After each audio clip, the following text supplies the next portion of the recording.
ماتشات سهله خالص. طموح الزمالك في الموسم ده ايه؟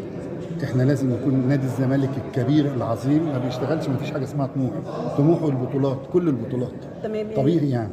تمام. ما يتناسب مع الجماهير العظيمه الوفيه اللي ليس لها مثيل ان انت تحقق البطولات.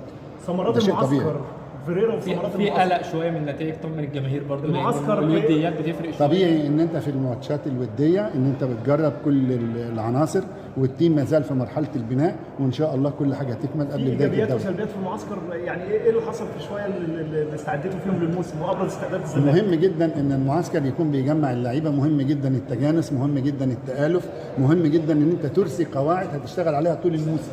لعيبه نادي الزمالك بكرر لعيبه رجاله واوفياء للنادي.